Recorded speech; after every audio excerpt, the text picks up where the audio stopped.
अस्सलामुअलैकुम दोस्तों और साथियों, उम्मीद है आप लोग खैरियत से होंगे। इस वीडियो में हम बात करेंगे कि क्या वो कुदरती तरीके हैं, क्या वो नेचुरल वेज़ हैं कि जिनकी मदद से हम अपने दिमाग के अंदर जो खुशी का हार्मोन है, जिसको हम डोपामीन कहते हैं, उसको बढ़ावा दे सकते हैं।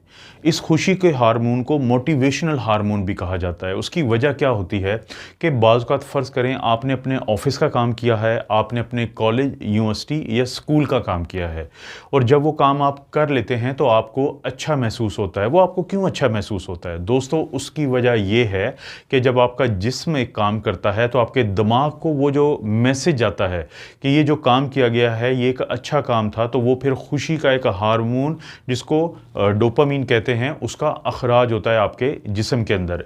लेकिन बदकिस्मती से कुछ ऐसे काम भी हैं जो मनफी हैं, जो नेगेटिव हैं, जिसको जब किया जाता है तो उसके फ़ौरी बाद बहुत ज़्यादा अखराज होता है डोपामीन का और हमें बहुत खुशी महसूस होती है। मिसाल के तौर पे अगर कोई कोकेन पीता है, कोई आइस का नशा करता है या कोई भी किसी किस्म का नशा करता है तो उसके नतीजे में डोपामीन अचानक बहुत ज़्यादा बढ़ेगी, हमें खुशी का बहुत ज़्यादा एहसास होगा, लेकिन फिर वो डोपामीन जितनी तेज़ी से बढ़ी थी वैसे ही नीचे आ जाएगी, जिसके बाद हम डिप्रेशन में जा सकते हैं। इसका नुकसान डिप्रेशन के अलावा ये होता है कि आपका दिमाग फिर बार बार उसी ज़्यादा मिकदार को रिलीज़ करना चाहता है और आपको मजबूर करता है कि आप उस नशे की तरफ जाएं।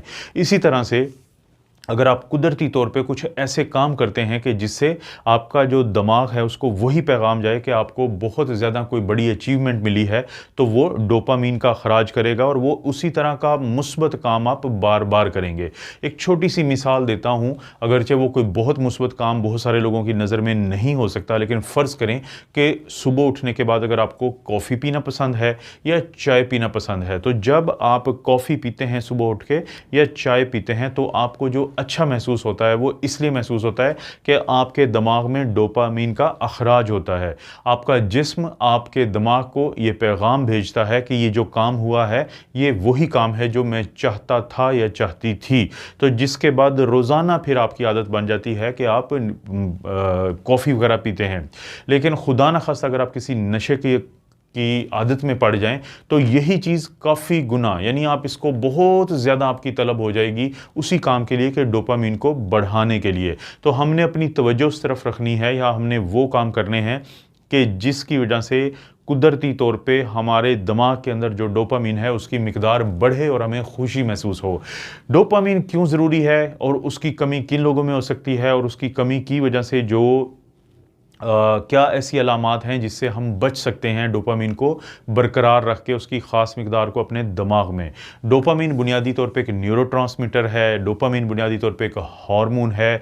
वो लोग जो एंटी डिप्रेसेंट दवाइयाँ खाते हैं, वो लोग जो एंटी साइकोटिक दवाइयाँ खाते हैं, यानी ज़हनी बीमारी की दवाइयाँ खाने वाले अक्सर लोगों में डोपामीन बढ़ता है। इन दवाइयों की वजह से वो बाइंड हो करती हैं और वो कम रहता है, यानी आम तौर पे वो फिर उसके रिसेप्टर के साथ जुड़ जाती हैं तो वो डोपामीन उनमें कम हो जाता है। एक तो ये लोग हैं, दूसरा वो लोग जो खुदा न खास्ता शराब पीते हैं या कोई ना कोई ऐसा नशा करते हैं तो उनको उनके दिमाग में डोपामीन थोड़ा सा बढ़ने के बाद फिर वो कम हो जाता है। इसी तरह से वो लोग जो जंक फूड के आदी हो जाएं, क्योंकि जो जंक फूड होता है ये वही काम करता है कि जो अल्कोहल करती है, जो नशे करते हैं, कि थोड़ा सा डोपामीन को बढ़ाएगा और उसके बाद फिर तेज़ी से कमी आ जाती है। वो लोग जो दूसरे लोगों से मिलते नहीं हैं, वो लोग जो एक्सरसाइजेज़ नहीं करते, वो लोग जो अपने आप को कमरों में महदूद रखते हैं, दिन का अक्सर हिस्सा जो है वो रोशनी के बगैर गुजारते हैं, तो उन तमाम लोगों में डोपामीन की कमी देखने में आई है। डोपामीन की कमी की अलामात क्या होती हैं? डिप्रेशन होती है, लैक ऑफ मोटिवेशन, आप कुछ नहीं करना चाहते, आपका दिल नहीं करता कोई काम करने को, अज़दवाजी ताल्लुकात में बहुत ज़्यादा आपका मनफी पहलू सामने आता है और आपके जो मसल्स हैं वो बड़े कमज़ोर महसूस करते हैं। आपकी ज़िंदगी में जो जिन लोगों को देख के और जिन चीज़ों को देख के आपको खुशी का एहसास होता था तो वो खुशी का एहसास ख़त्म हो जाता है। यानी आपकी अक्सर चीज़ें मनफी जो पहलू होता है वो आपके दिमाग में रहता है, आप चीज़ों का मुस्बत पहलू कम ढूंढते हैं और मनफी पहलू ज़्यादा ढूंढते हैं। तो इसकी वजह क्या होती है कि डोपामीन आपके दिमाग में कम अखराज होता है। अब आपने कुछ ऐसे काम करने हैं कि जो कुदरती हों और जिसकी वजह से फिर आपको बहुत ज़्यादा आपके दिमाग में डोपामीन पैदा हो, लेकिन उसमें मनफी आपने कोई चीज़ इस्तेमाल नहीं करनी। मिसाल के तौर पे पहला आपने ये काम करना है कि किसी भी किस्म के नशे से दूर रहें, शराब ना पिएँ या कोई और किस्म का नशा ना करें। जब आप इस तरह करेंगे तो आपके दिमाग में डोपामिन कुदरती तौर पे एक ख़ास मिक़दार में रहेगा। दूसरा ये है कि जो आपके खाने की रूटीन है, आपने कोशिश करनी है कि उसमें फ़िश का ज़्यादा इस्तेमाल करें, क्योंकि जो मछली होती है उसके अंदर टायरोसिन होती है जिससे डोपामिन बनता है। इसी तरह से आप फल खाएँ, सब्ज़ियाँ खाएँ और आप ये जो बादाम अखरोट होते हैं, नट्स, वो खाएँ। आप ये जो दलिया, हम जौ का दलिया बनाते हैं, वो खाएँ। आप इसी तरह से एवोकाडो एक फल है, अक्सर मैं अपनी वीडियोज़ में ज़िक्र करता हूँ। ये वो तमाम चीज़ें हैं कि जिनकी वजह से आपके दिमाग के अंदर जो डोपामिन है वो ज़्यादा उसका इखराज होता है। आप कोशिश करें कि जंक फूड तो आपने अवॉइड करना है या कम से कम खाना है, क्योंकि मैं ज़िक्र कर चुका हूँ कि वो डोपामिन को कम करता है। इसके अलावा रोज़ाना को या कम से कम हफ़्ते में 5 दिन आपने 30 मिनट के लिए तेज़ी से चलना है, जिसको हम ब्रिस्क वॉक कहते हैं, क्योंकि जो ब्रिस्क वॉक होती है वो आपके दिमाग के अंदर डोपामिन को बढ़ाती है। इसी तरह से कोशिश करें वॉक के अलावा भी आप दिन की रोशनी में बाहर निकलें, लोगों से मिलें, सोशल हो जाएं। जब आप बाहर निकलते हैं, जो सूरज की रोशनी होती है वो आपके दिमाग में डोपामिन को बढ़ाती है, जिससे आप उसके जो कमी के मनफी असरात से बचे रहते हैं। इसी तरह से कोशिश करें कि एक्सरसाइज के अलावा, बाहर जाने के अलावा, आप बाज़ औक़ात जब आपको डिप्रेशन रहना शुरू हो जाए तो आप किसी दूसरे शहर को विज़िट करें, अपने रिश्तेदारों को मिलने चले जाएँ। अगर आप ऐसा कुछ नहीं करना चाहते तो आप कोई हाइकिंग जो होती है, ये जो आप पहाड़ी इलाके में चले जाते हैं, वहाँ पे चले जाएँ। आप किसी और पुरफ़िज़ा मकाम पे घूमने फिरने के लिए चले जाएँ, 1 दिन के लिए, 2 दिन के लिए। तो इन तमाम ऐसी एक्टिविटीज़ की वजह से कुदरती तौर पे जो डोपामिन है आपके दिमाग में बढ़ जाता है और आपको इसकी कमी के जो मनफ़ी असरात हैं उससे आप बचे रहते हैं। इसी तरह से आप कोशिश करें कि अपने हाथ से आप लोगों को कुछ ना कुछ, गरीबों को पैसे दें, कोई उनको खाने वाली चीज़ दें, क्योंकि ये भी एक ऐसी चीज़ है जो आपके दिमाग में डोपामिन को कुदरती तौर पे बढ़ावा देती है।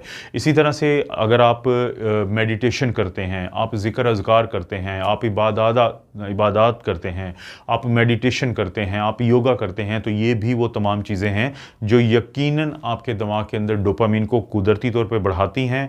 आप खुश रहते हैं, आप मुख्तलिफ़ बीमारियों से आप बचे रहते हैं। और दोस्तों, ये हैं वो तरीके जिससे आप कुदरती तौर पे अपने दिमाग में खुशी का हार्मोन या डोपामिन को बढ़ा सकते हैं। इसको खुशी का हार्मोन कहते हैं, अभी मैं उर्दू में कह रहा हूँ, लेकिन इसको प्लेयर हार्मोन कहते थे, लेकिन अब वो कहते हैं कि नहीं, इसको मोटिवेशनल हार्मोन कहें, इसको हार्मोन ऑफ पॉजिटिव इन्फ्लुएंस कहें, क्योंकि प्लेयर तो आप नशे की चीज़ों से लेने की आदत पड़ जाती है, तो इसको प्लेयर हार्मोन की बजाय, क्योंकि आइस का नशा यही करता है जो आजकल हमारे कॉलेजेस और यूनिवर्सिटीज़ के स्टूडेंट्स को तबाह कर रहा है। इस तरह की वीडियोज़ मिलती रहेंगी। वीडियो को लाइक करें। इस जो मेरे 2 चैनल्स हैं, doctor Afzal critical care medicine और डॉक्टर अफजल कार्डियोलॉजी ऑफिशियल, दोनों को सब्सक्राइब करें। दोनों की कोई भी वीडियो अच्छी लगती है तो उसका जो लिंक है उसको शेयर के ऑप्शन से दोस्तों, रिश्तेदारों से शेयर कर दें। आप अपना और अपनी फैमिली का ख्याल रखें। अल्लाह ताला आपको और आपकी फैमिली को हर किस्म की बुराई, बीमारी और आजमाइश से महफूज रखे।